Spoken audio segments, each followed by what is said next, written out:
Hello friends, welcome to my channel. आज हम study करेंगे एनसीईआरटी पर आधारित सामान्य ज्ञान के बहुत ही महत्वपूर्ण प्रश्न जो यूपी टेट जूनियर लेवल, लेखपाल और अन्य सभी प्रतियोगी परीक्षाओं के लिए बहुत ही उपयोगी रहेंगे।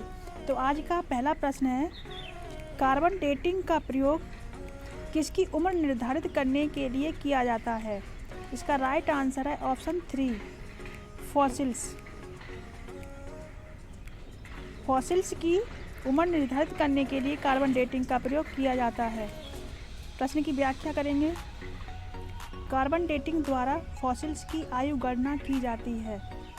इसकी खोज एफ लिखी ने की थी। चट्टानों की आयु गणना यूरेनियम लेड विधि से की जाती है, जबकि वृक्षों की आयु गणना वार्षिक बलियों द्वारा की जाती है। अगला प्रश्न है, शतपथ ब्राह्मण में उल्लिखित राजा विद्रोह माधव से संबंधित हैं। इसका राइट आंसर है ऑप्शन 4, ऋषि गौतम राहुगुण। अगला प्रश्न, प्रारंभिक जैन साहित्य निम्नलिखित में से किस भाषा में लिखा गया था? इसका राइट आंसर है ऑप्शन 1, अर्धमागधी। प्रारंभिक जैन साहित्य अर्धमागधी भाषा में लिखा गया था। अगला प्रश्न की व्याख्या करेंगे। प्रारंभिक जैन साहित्य अर्धमागधी भाषा में लिखा गया था। गाइस, यहाँ पर ध्यान देने की बात है कि यहाँ पे प्रारंभिक जैन साहित्य अर्धमागधी भाषा में लिखा गया था। आरंभ में जैनों ने मुख्यतः ब्राह्मणों द्वारा संपोषित संस्कृत भाषा का परित्याग किया और अपने धर्मोपदेश के लिए आम लोगों की बोलचाल की संस्कृत भाषा को अपनाया था। अगला प्रश्न है, पुष्यमित्र शुंग द्वारा 2 अश्वमेध यज्ञ किए जाने के बारे में जानकारी किस लेख से मिलती है? इसका राइट आंसर है ऑप्शन 3, अयोध्या लेख से पुष्यमित्र शुंग द्वारा कराए गए 2 अश्वमेध यज्ञ के बारे में जानकारी मिलती है। प्रश्न की व्याख्या है, पुष्यमित्र शुंग 185 ईसा पूर्व के विषय में जानकारी इसके अयोध्या अभिलेख से प्राप्त होती है, जो इसके राज्यपाल धनवाद से संबंधित है। इस अभिलेख से पता चलता है कि पुष्यमित्र शुंग ने 2 अश्वमेध यज्ञ करवाए। इसे संपन्न कराने का श्रेय पतंजलि को जाता है। इसकी राजधानी पाटलिपुत्र थी।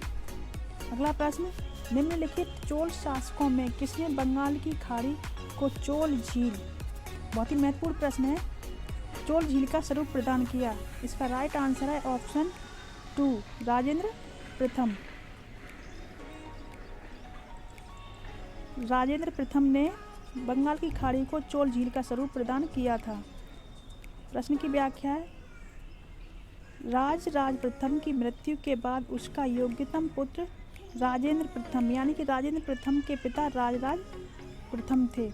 इनकी मृत्यु के बाद सम्राट बना। उसने अपने पिता की साम्राज्यवादी नीति को आगे बढ़ाया। उसने पवित्र गंगा जल लाने के उद्देश्य से उत्तर पूर्वी भारत गंगा घाटी पर आक्रमण किया तथा पाल शासक महिपाल को पराजित किया। राजेंद्र प्रथम ने ही नवीन राजधानी के निकट सिंचाई के लिए चोलगंगम या विशाल चोल झील का निर्माण कराया था। अगला प्रश्न है, मीमांसा के प्रणेता हैं या मीमांसा के प्रणेता थे? इसका राइट आंसर है ऑप्शन 4, जैमिनी मीमांसा के प्रणेता थे। प्रश्न की व्याख्या करेंगे। मीमांसा दर्शन के अनुसार मोक्ष या मुक्ति कर्म से ही संभव है।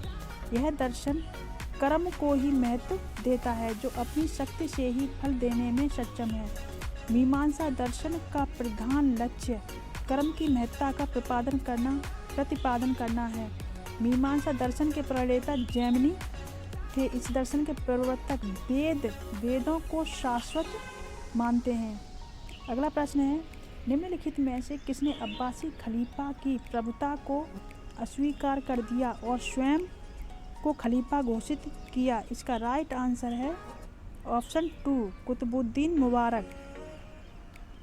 प्रश्न की व्याख्या है, खिलजी वंश का शासक कुतुबुद्दीन मुबारक शाह खिलजी 1360 से 1320 अब्बासी खलीफा की प्रभुता को अस्वीकार कर स्वयं खलीफा की पदवी धारण की। ऐसा करने वाला वह दिल्ली सल्तनत का प्रथम शासक था।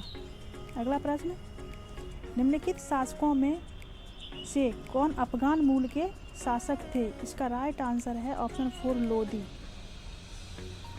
लोदी अफगान मूल के शासक थे।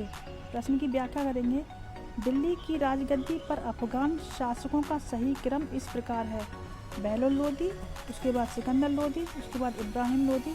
बहलोल लोदी ने 1451 ईस्वी में अफगान राज्य की स्थापना की। उसने 1489 ईस्वी तक शासन किया था।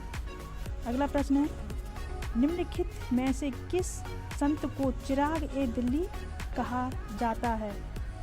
इसका राइट आंसर है ऑप्शन 4 नसरुद्दीन को चिराग ए दिल्ली कहा जाता है। प्रश्न की व्याख्या है, प्रसिद्ध चिश्ती संत और तौहीद ए वजूदी के रचनाकार नसरुद्दीन को चिराग ए दिल्ली कहा जाता है, जबकि निजामुद्दीन औलिया को महबूब ए इलाही तथा बाबा फरीद को फरीदुद्दीन गंज ए शंकर कहा जाता था। उल्लेखनीय है कि ख्वाजा मोइनुद्दीन चिश्ती 1192 में मोहम्मद गौरी के साथ भारत आए और भारत में चिश्तिया संप्रदाय की नींव डाली।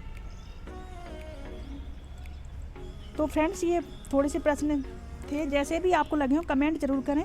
So friends, thank you watching this video.